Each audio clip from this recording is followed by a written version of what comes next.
I know you, I can feel you with the green of soul. It's more than empty dreams and promises. It's not infecting me no more. When all I say to you is getting gone, you won't be feeling me no more. I know you, I can feel you with the green of souls. When you're not looking at me, I feel so slow. When all those dreams of all our memories, there's nothing alone and one. And thoughts of you just bring me down inside. I sing it with the green of souls. I know you, I can feel you with the green of souls. When you're not looking at me, I feel so slow.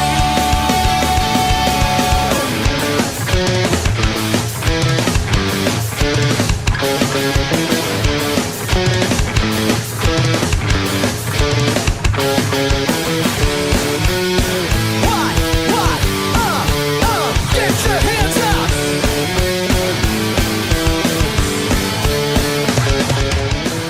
It's more than empty dreams and promises. All right. Hit that subscribe, hit the bell notification, like the video. Thank you guys so much for joining me today on The Listening Room. I am your host. My name is Eddie Booz. And today with me I have a very caring man, a lifelong athlete, a veteran of this beautiful country, and a distinguished martial artist. Please welcome my father, Ed Booz. How you doing, Dad? Hi, son. Good to be here. Absolutely. Thanks for being on the show with me. I appreciate you. Sure. I love you.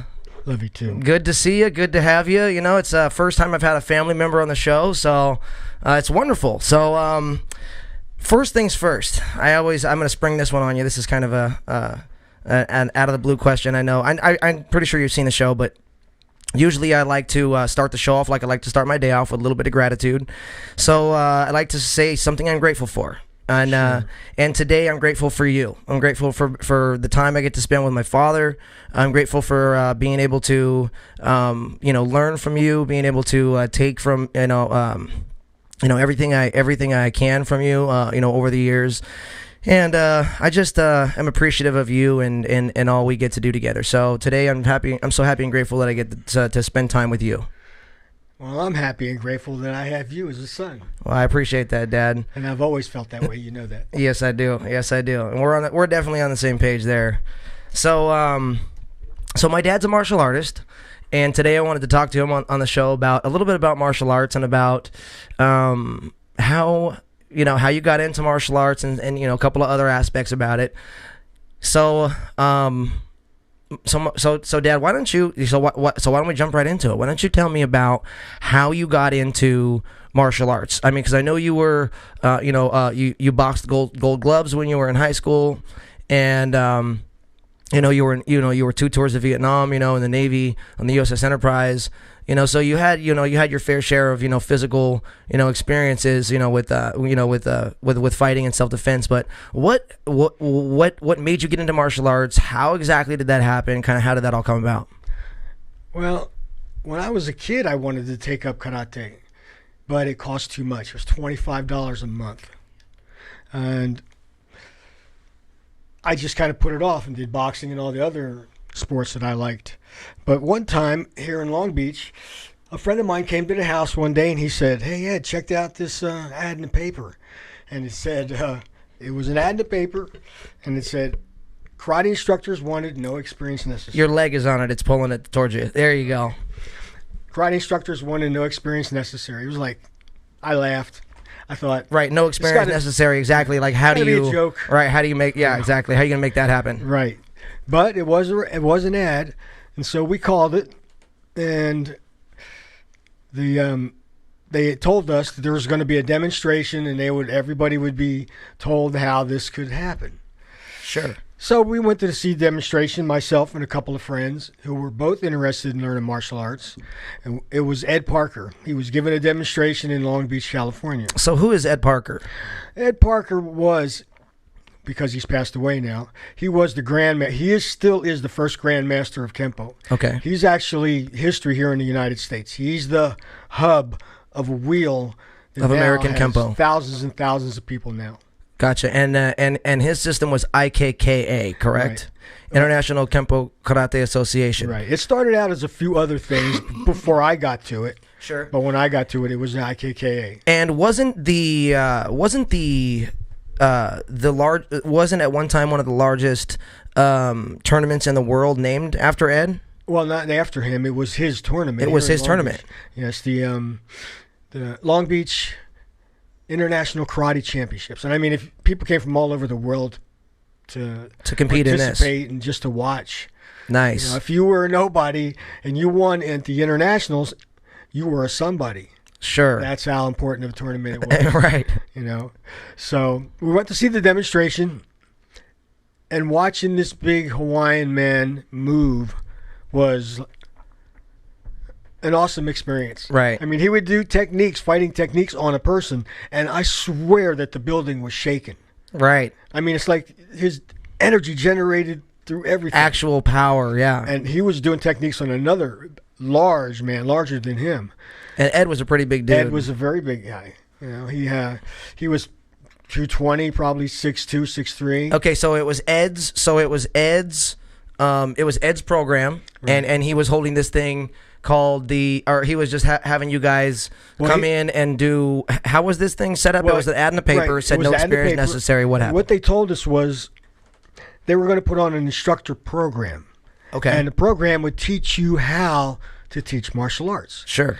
But you had to get through the program. You had to do it all. And it was Right. 2.5 months, 3 days a week, and it was 2.5 hours a lesson.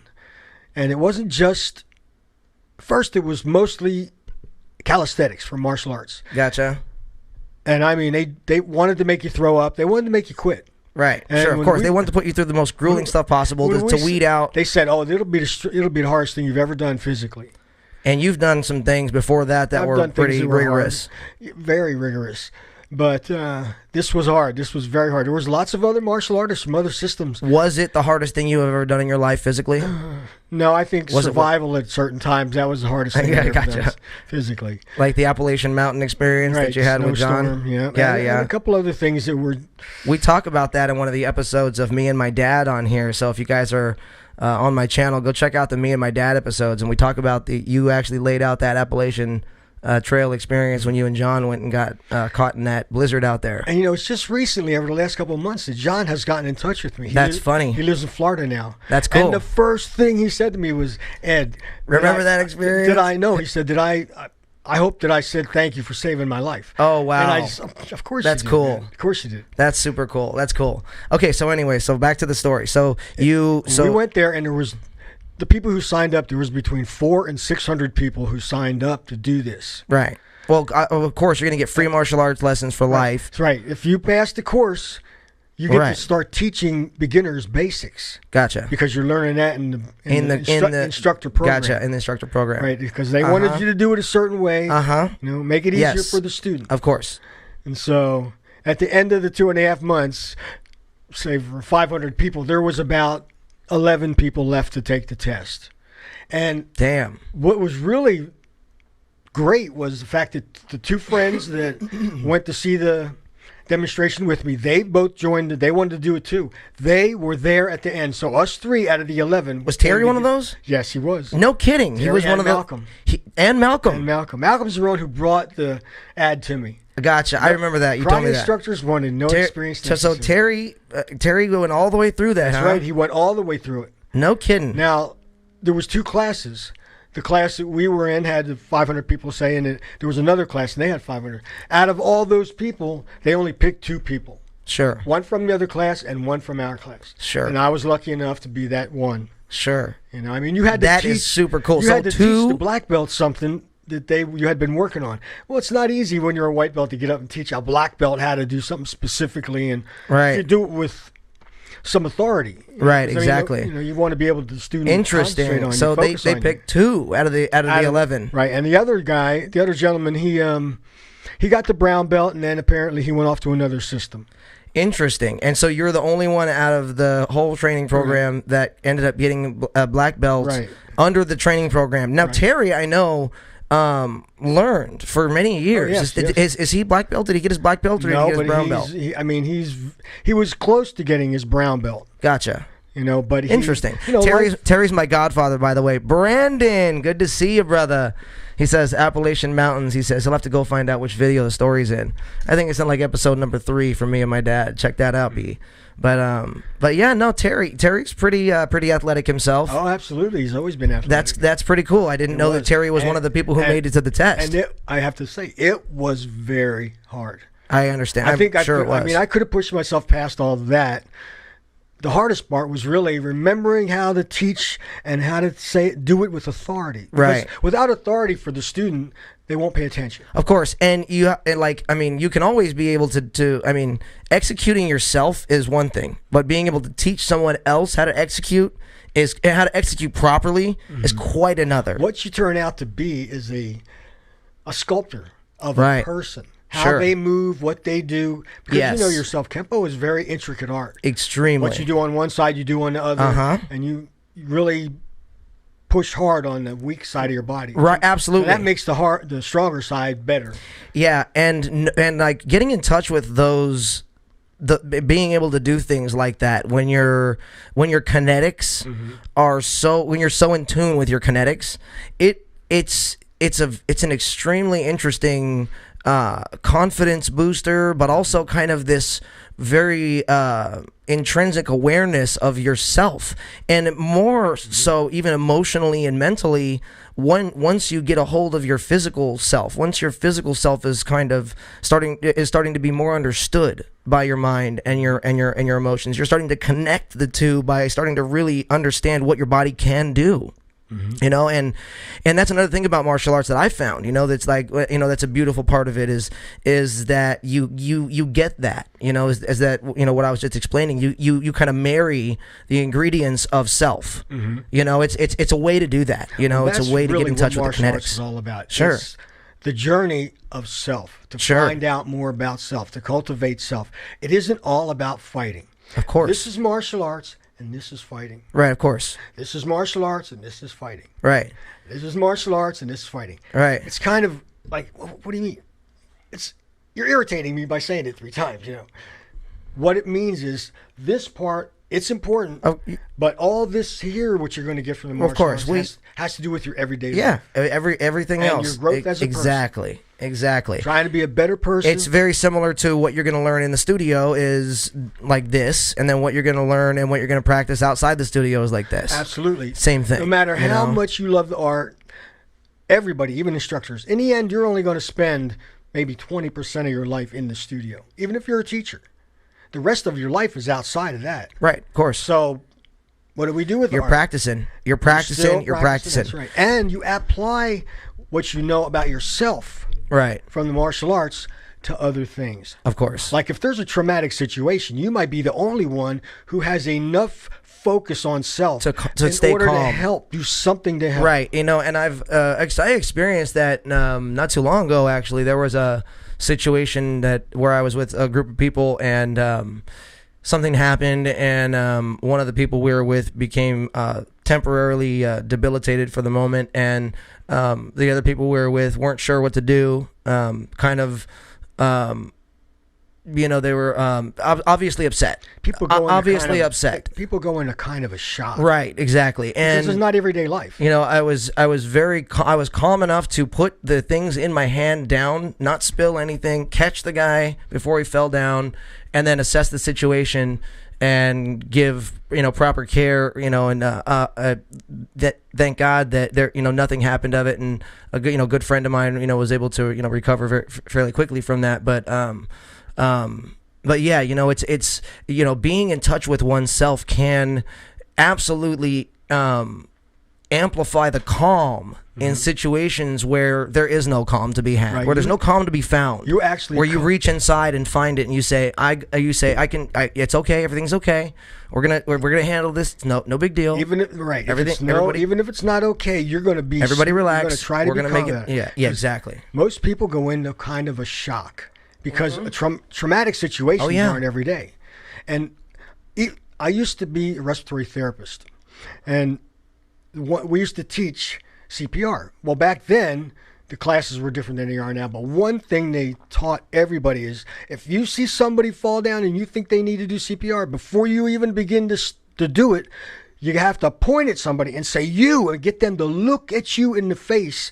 You call 911, because if you say, call 911, somebody call 911, nobody will do it. You have Because they're to all in shock. Yeah, you have to be very specific and give out specific instructions individually when you And what we're doing when you with address a this situation part like that. Yeah, is we're cultivating the part where we can come back to center, even though we're freaked Right, out. exactly. Like everybody else, come back to center and focus some positive energies on a situation. right. I talked recently to my buddy Dan, who was on the show earlier this week, about this very thing about finding your center and being familiar with your center more often.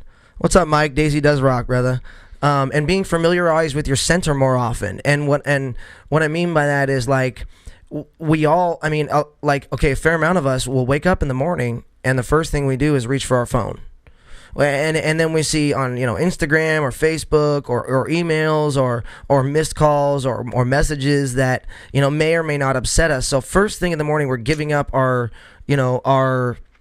intrinsic self, to the outside world and to the circumstances of what's out there of life, right? So I challenged my buddy Dan. I said, take 30 minutes in the morning every day and not touch your phone.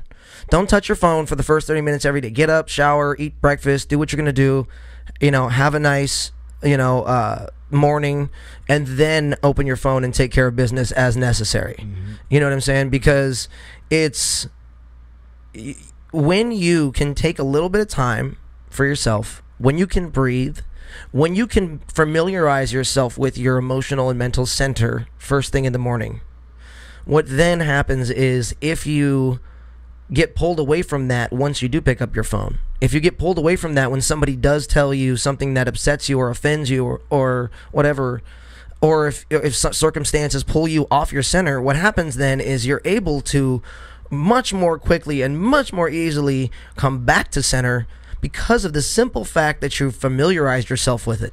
You have taken some time in the morning and grounded yourself in your own center, and where you're happy and where you're settled and where your mental and emotional capabilities are. What's nice? You see what I'm saying? Absolutely. One of the great things about martial arts is it actually teaches you how to come to center. Oh, absolutely. Techniques to do it. So let me ask you this. So like Under control with martial arts, obviously, but kind of off of it, meditation is a big thing that comes along with martial arts. So some schools don't teach. A lot of martial arts that goes on in America today isn't about any of that. Okay, so let me rephrase that. Just learn how to fight. Okay, yeah, let me rephrase that. So a fair amount of the schools that I have been in contact with or know people that have been in do have at least a little bit of that aspect.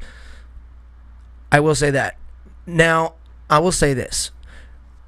What I mean, not necessarily by your, I don't mean your own meditation necessarily. When I say meditation, I kind of mean, like, what Zen is. You know what a Zen experience is. What a flow state is. It's when you're one with the moment. It's when you're in that moment that meditation brings you to. That you try and achieve through meditation. Do you see what I'm saying? Oh, I understand. So what techniques do you find best?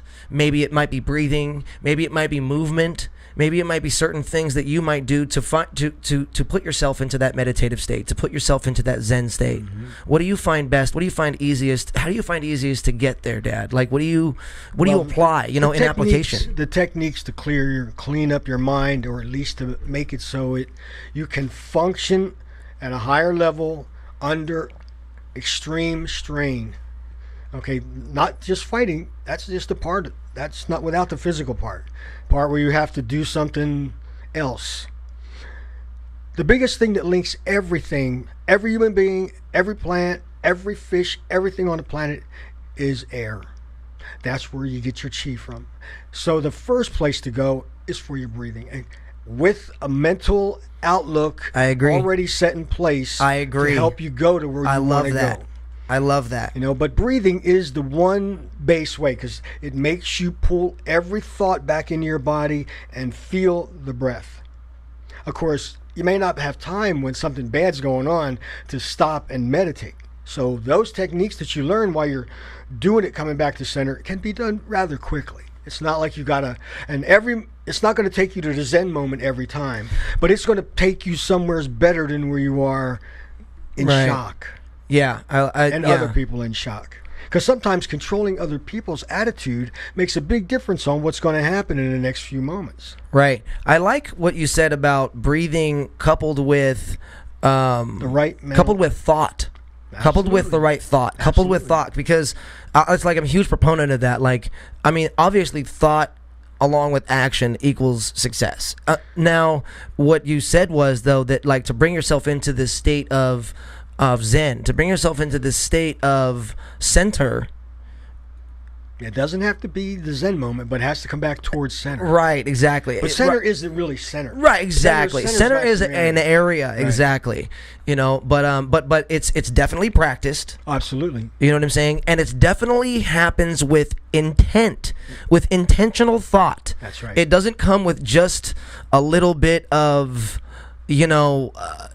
like, okay, I'm breathing, it's going to come back to me. It comes with thought. Right. Where do you want to be? Where do you want your mental state? Where do you want your emotional state to be? Absolutely. Right. To get to where that you want your emotional state to be, or at least for it to be under control enough where it's actually going to help. Right, exactly. Mike said, the way I knew I needed to leave my old job was I started waking up with my phone in my hand. Oh, that's I know. Think about that, like, because you're so involved in what you're doing on your phone as you go to sleep. Like, literally, that's all you're doing. Like, it's all you're taking in. Like, one of the things I like to talk about on the show is what you mentally and emotionally ingest. And being very conscious about that. Now, if you're always on your phone on Facebook, you're not in control of what you're ingesting. Other people are. Your other people's feeds, all the ads, all the different, the news, the politics, all of the negative stuff that comes through your feed is, is bombarding you. So you don't have control over that. Mushrooms and Alan Watts. I totally agree, Mike. But you can tell yourself what you will accept and what you won't accept. That's right. Just because you hear it or read it doesn't mean you have to accept it. Well, right. Well, I mean, but empirical evidence. And let's just get off of that for a minute. We're not talking about that. We're talking about necessarily how it makes you feel to be, a tool of social media or of the external circumstances instead of using them to your advantage, instead of using the circumstances that are bombarding you, instead of using social media to your advantage, not letting it, play you so much. Do you know what I'm saying? Absolutely. I think, you know what I mean? Like, yeah. I mean, aside from content wise and what you do accept in, because absolutely what you accept in is key. And you're right. I mean, you don't have to believe everything you read. In fact, that's very, very important to know that's like, I mean, I think you're right about that, Dad. I definitely do, and actually, I think even further, there's a part of your brain that will do that automatically. Right, but there are some things that we need to keep in our focus to not of this. No. Of course. Now, taking that a step further, what I mean by watching what you mentally and emotionally ingest is by literally. Okay, I'll tell you exactly what I mean. When I very first found gratitude and abundance and the law of attraction and affirmation, I realized this fact that what I was mentally and emotionally ingesting was harming me. And it was who I was hanging out with. It was what I was watching on TV. It was what I was listening to on the radio. It was the news I was consuming and other things of that nature. And then what I did was I literally, for about 3 to 6 months, I cut all of it out of my life. I mean, literally just all of it went. And I started watching Alan Watts. I started watching Jake Ducey. I started watching Bob Proctor. And I started thinking and talking and literally living nothing but a message of, okay, like, how do I find this level of gratitude? Do you see what I'm saying? Like, how do we find this level of gratitude? Like, how do I, you know what I mean? And then I started exploring that for so long. But what happened was I realized that my reality became a better existence because of what I was allowing in. Because I literally just stopped allowing in all of the craziness. And I was so focused on my self-growth and what was happening inside of me, because to be honest with you, I realized that I had created the circumstances in my life that I wasn't happy about. And I realized that I had to address myself if I was going to change those circumstances. And I had to do things differently than I had been doing previously. And that was the thing that, to me, that I realized. And that came with all the removals of all the little things that I felt were not in my, you know what I'm saying, not in my best, in the highest interest of my best self. You know what I mean? Sure. And Earl Nightingale said it best, he says,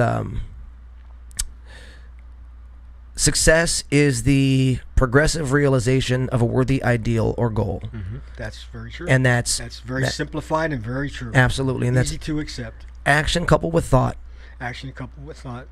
And taking that all the way back to the meditation thing. I love your like I said, breathing coupled with thought. And that's two very simple things. Most of the time in the classes, the people who get meditation are the people who come and seek it out, because most martial arts studios, about as much meditation as you're going to get is formal horse. No, you're absolutely right. Breaths. No, yeah, I've seen that. I have seen a lot of that. To learn how to protect themselves. Sure, absolutely. And speaking about that, what do you? Okay, so there is a difference. So then a lot of people out there watching, there is a difference between learning martial arts for self-defense and learning martial arts for sport. Although sport can absolutely be applied in self-defense, but there is a major difference in learning martial arts for self-defense, martial arts for sport. Sure. You know what I'm saying? I love that too, by the way. Brandon says, "Hey, Mom, what's up?" Mom says, "Hi, Ed and Eddie."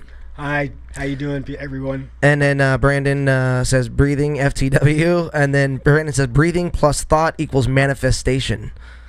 Exactly. Oh, Miss Daisy's in the shot. Hey, Miss Good Girl. Moving in the right direction. Hey, sweetie. Yeah, exactly. So there is a difference between self-defense and martial arts for sport. Oh, absolutely. And there's many facets to martial arts. Oh yeah. And just the Kempo itself, just learning the ABCs and the basics, right, that will allow you to do fighting techniques, where those techniques will allow you to do a form. It's like learning a language. You start with the ABCs, totally, words, and I mean, we actually call it our vocabulary. Gotcha. Your ABCs. Right. And then you go where you learn how to do the techniques, you learn how to do the forms, and you learn how to do those techniques on a body. Right. And I mean, that's that part of fighting. Then there's another part of martial arts that's fighting, that's tournament fighting. You're fighting another martial artist, and it's different than what you see in the cage. In the cages, right? Or it's a lot more reserved and pulled back, and they don't strike as hard. In the street, it's kind of a mix between doing basics, the techniques you learn, basics, not so much the techniques. You mean in an actual combat situation? Actual combat, self-defense in the street situation where nobody's coming to your aid. That's what real fighting is. It's called combat. No one's coming to your aid. It's only you. You need to defend yourself, and it could be a matter of life and death. It could be yourself and your family. You never know. And then there's the mixture of all that. That's where the cage fighting goes. And those guys are tough. They are tough. Super tough. They're in great shape, and they do their art to the highest degree. Oh yeah. But some of these guys are incredible. But that is still not street self-defense. That's what we're talking about. It's mixed martial arts for sport. Right. You know, but it can be, obviously it can be applied on the street. Oh, sure. You know, with someone who knows what they're doing, obviously. Sure. But there is a difference. There is a major difference here. Well, right. The things that you have to take into consideration could mean life or death. Right.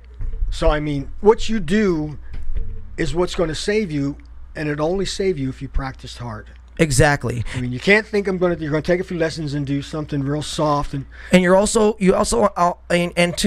say this too.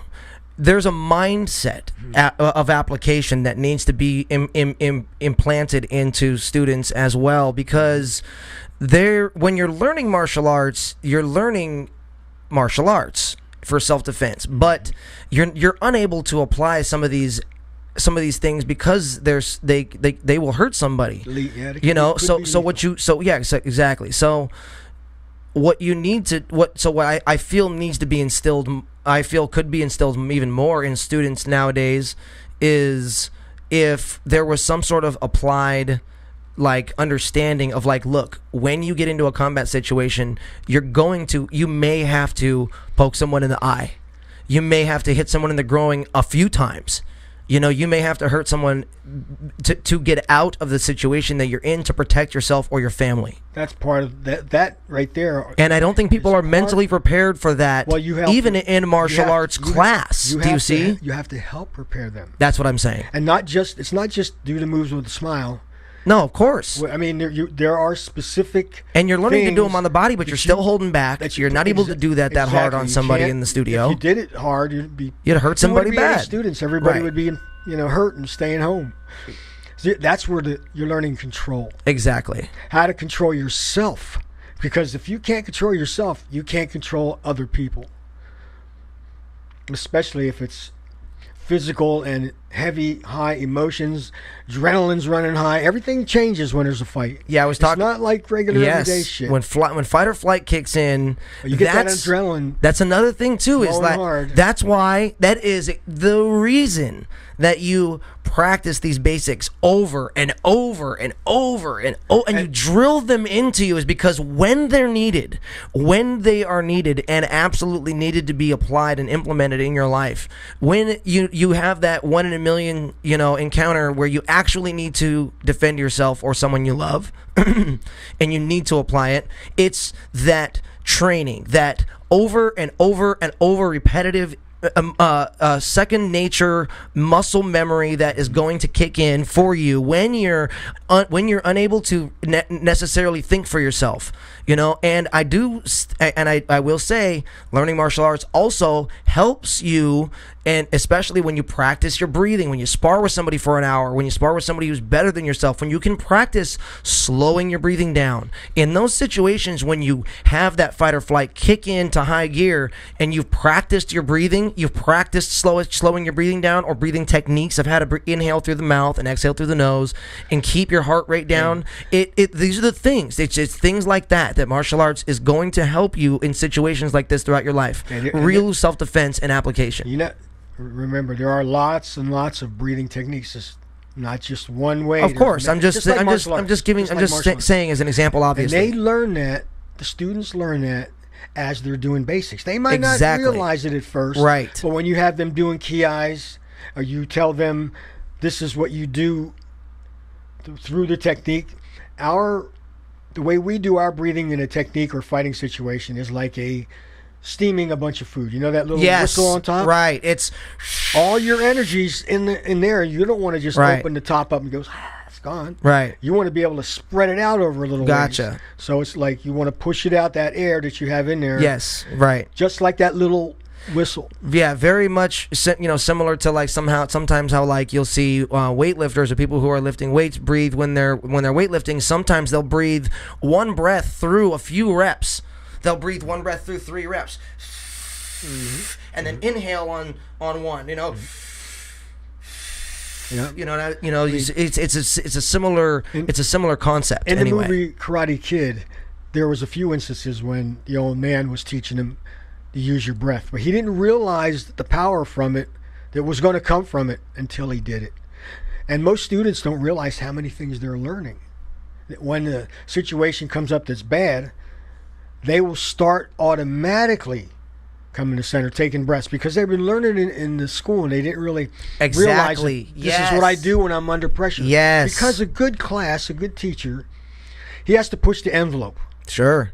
To make you come out of that comfort zone and make it tough. So you will, of course. That's part of what helping create enthusiasm for the student to practice when they right. go home. Absolutely. You have to tell them how bad life is out there, but you have to also tell them that that's just life. We're just giving you. You're here because you're. Life can be bad. Life can be. Everybody has bad. Everybody has come across bad, and bad touches everybody's life. Yeah. I mean, there's just no way around. Right.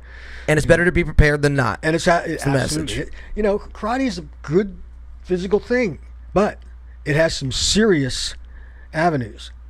And like Mr. Parker used to say, it's like learning how to swim. It's fun. You have a great time.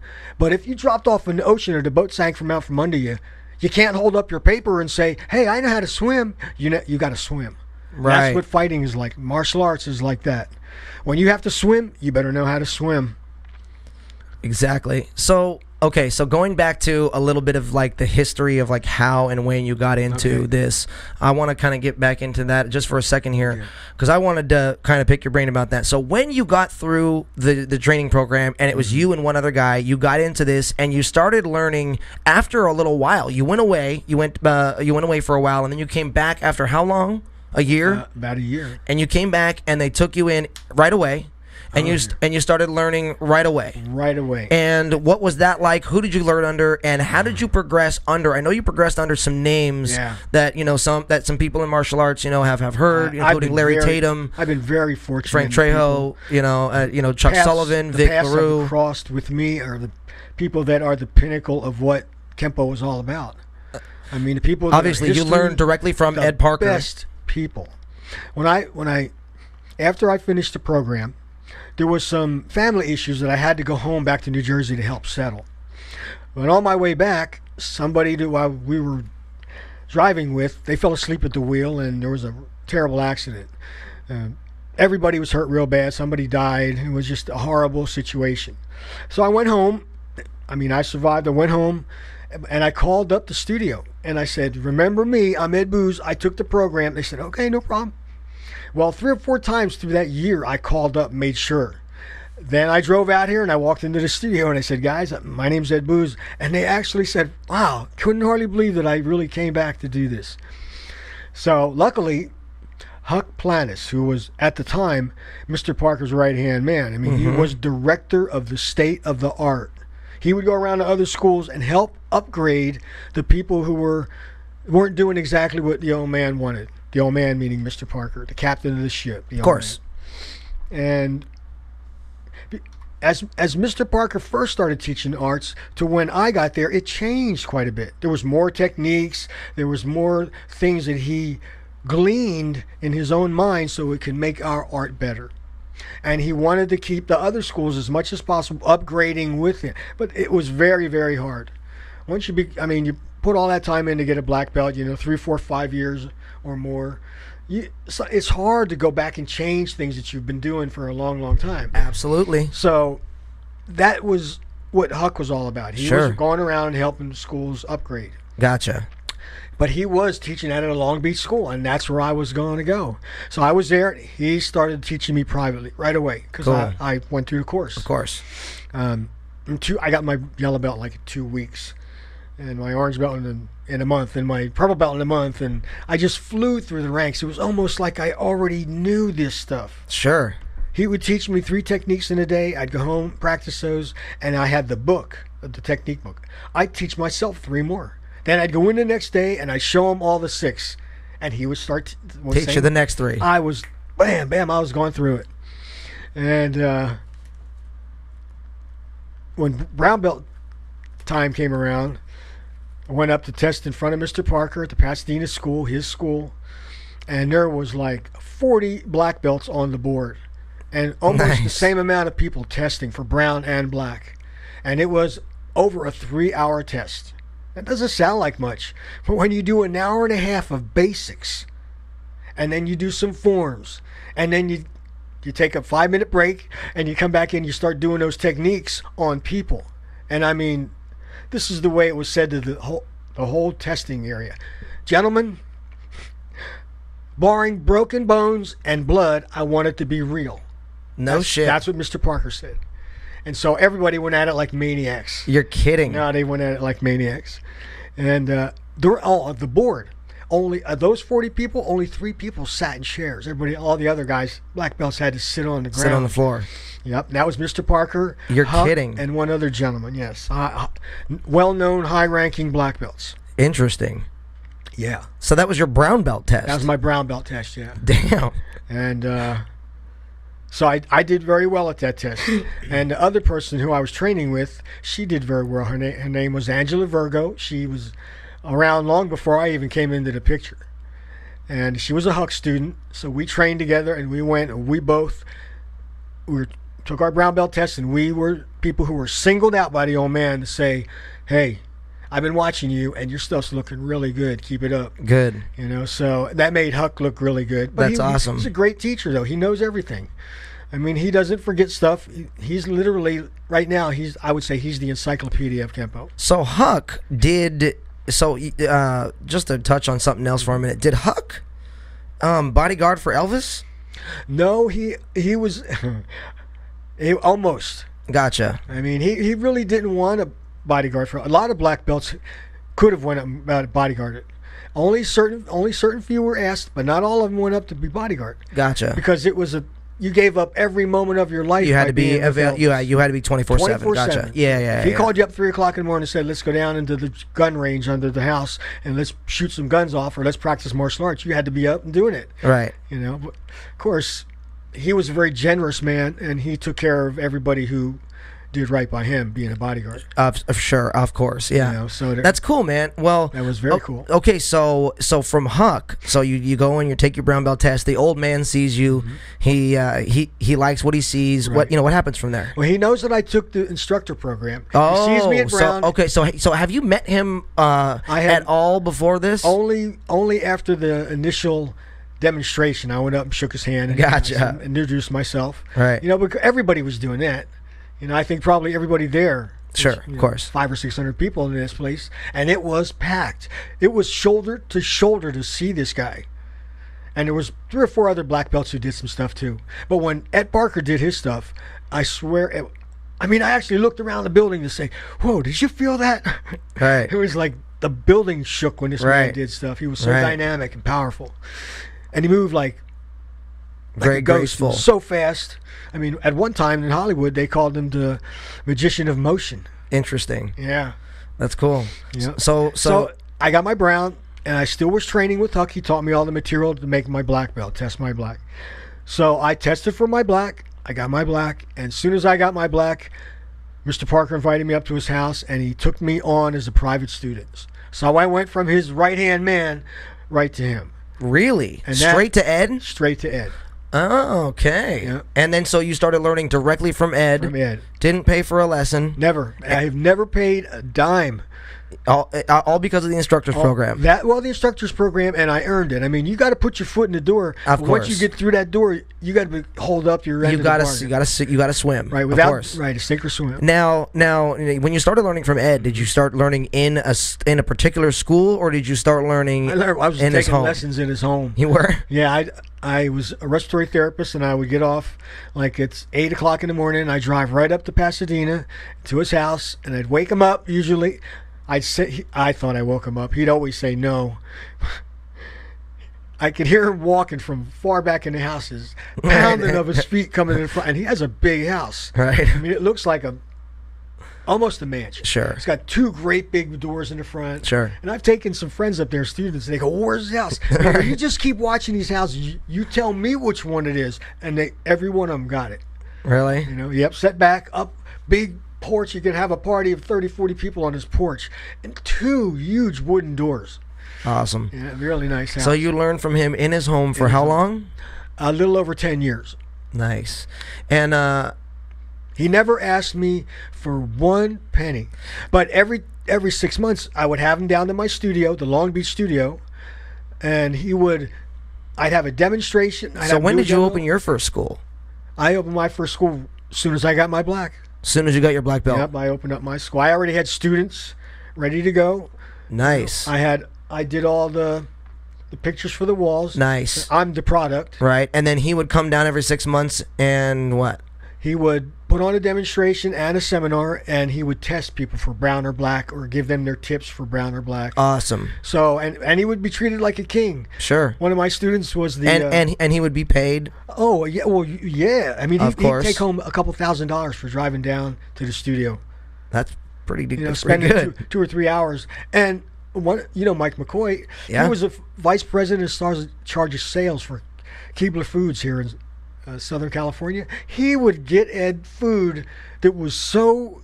Ed would start eating it as soon as he got at the studio. Finger foods. He'd be eating them. One time he ate so much he fell asleep. I had to wake him up. Mr. Parker, we have to go out and do the test now. That's funny. But they give him a big party afterwards. And what does he want? And we'll get it. Sure.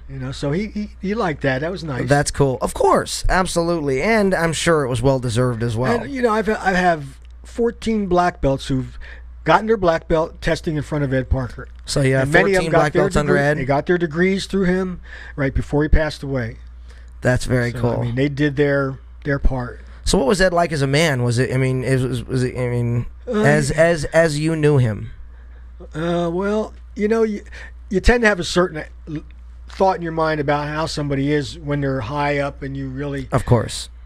you think the world of them. Of course. But when you find out they're human beings, then it's even better. Right. Because you realize, you don't have to hold them up. You can hold them up to that degree of excellence because they do have it, and they have done. But that doesn't mean that everything in life and everybody is excellent. It's not. I mean, it just isn't. The nicest person you ever met, they've got secrets. Everybody's got secrets. So was he good to you? Oh, he was great to me. Great to me. He treated me like extended family. I mean, he invited me to his daughter's wedding, and when he saw that I had something on my mind and I needed to get off my chest, or he thought I needed to get off my chest, he actually came in the living room and sat down on me on the couch, sat on me, half off my whole body. I'm not giving you a lesson to you, telling me what's going on. I can see that you're not, you got things going on in your mind. It's going to hamper the lesson, so you need to tell Uncle Ed now. That's what he would say. You need to tell Uncle Ed now.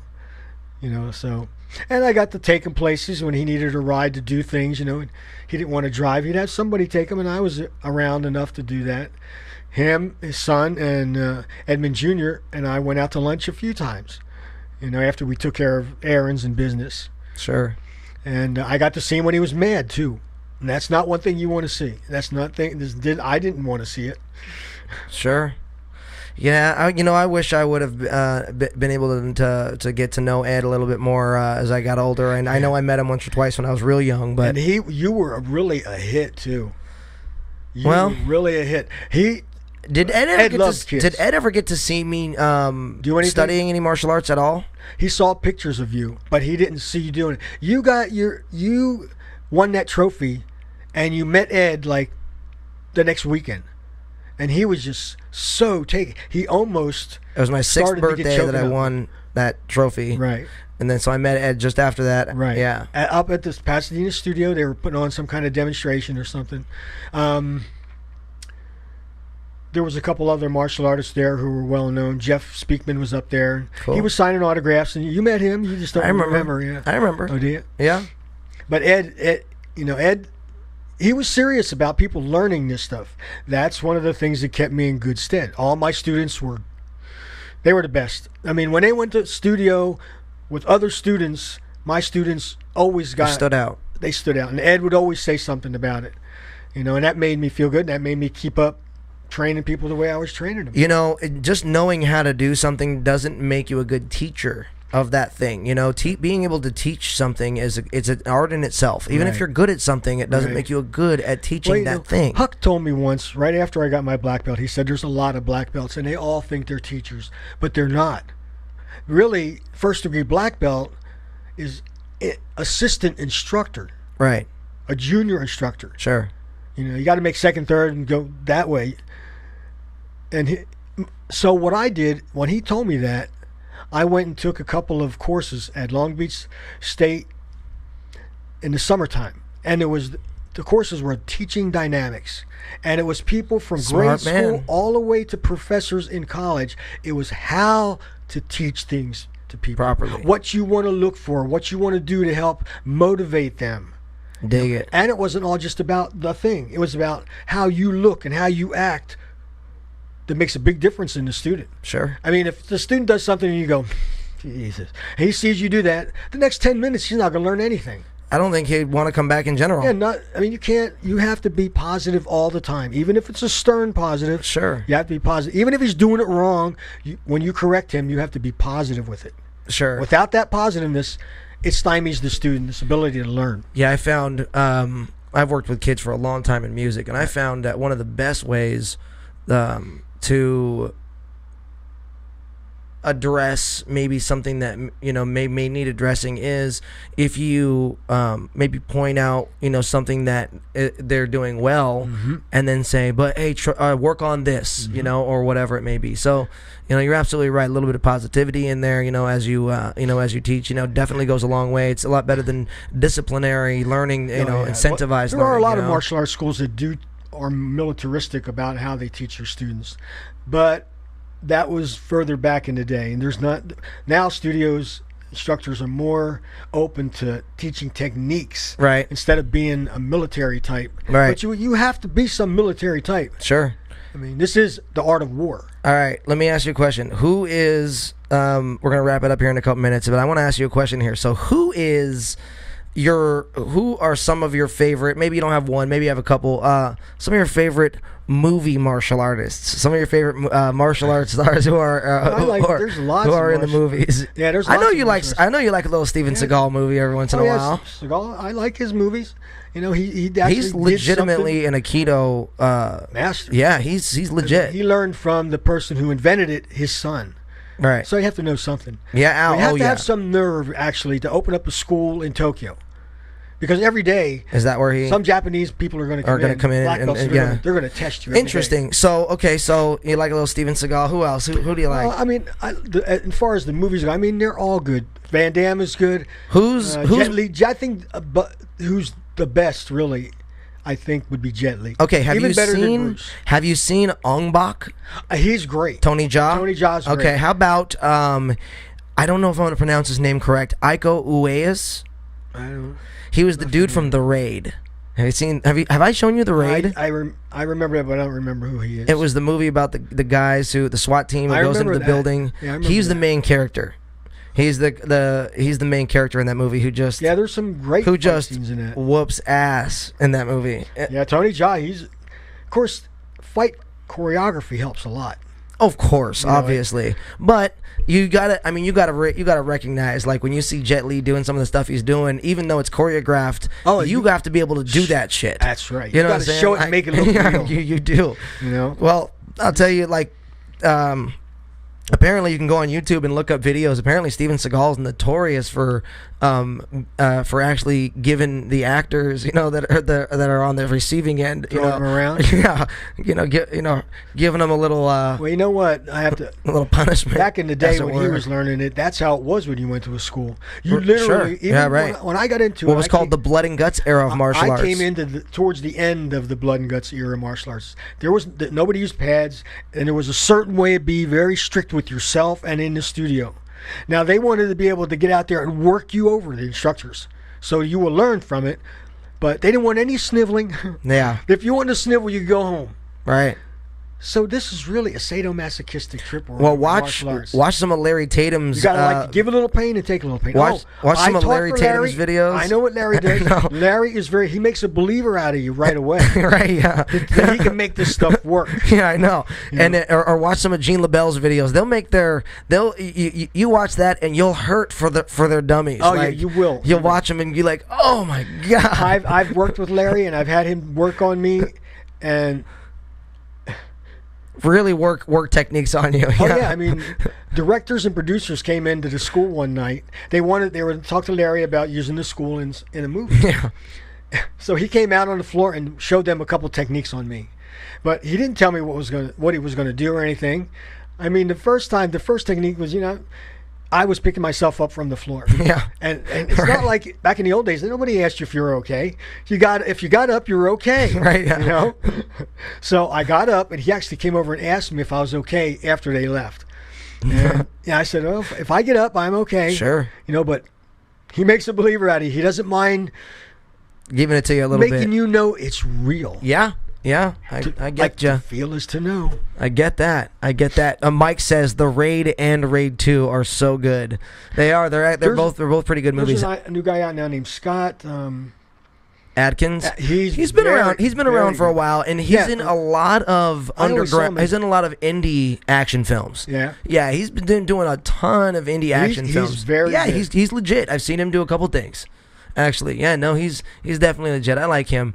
But yeah, it's always good to see a really well-made martial arts film, and I think the Raid You got to remember of that recent was one of the better anytime ones people for get sure. out there and are doing techniques on each other, they're good.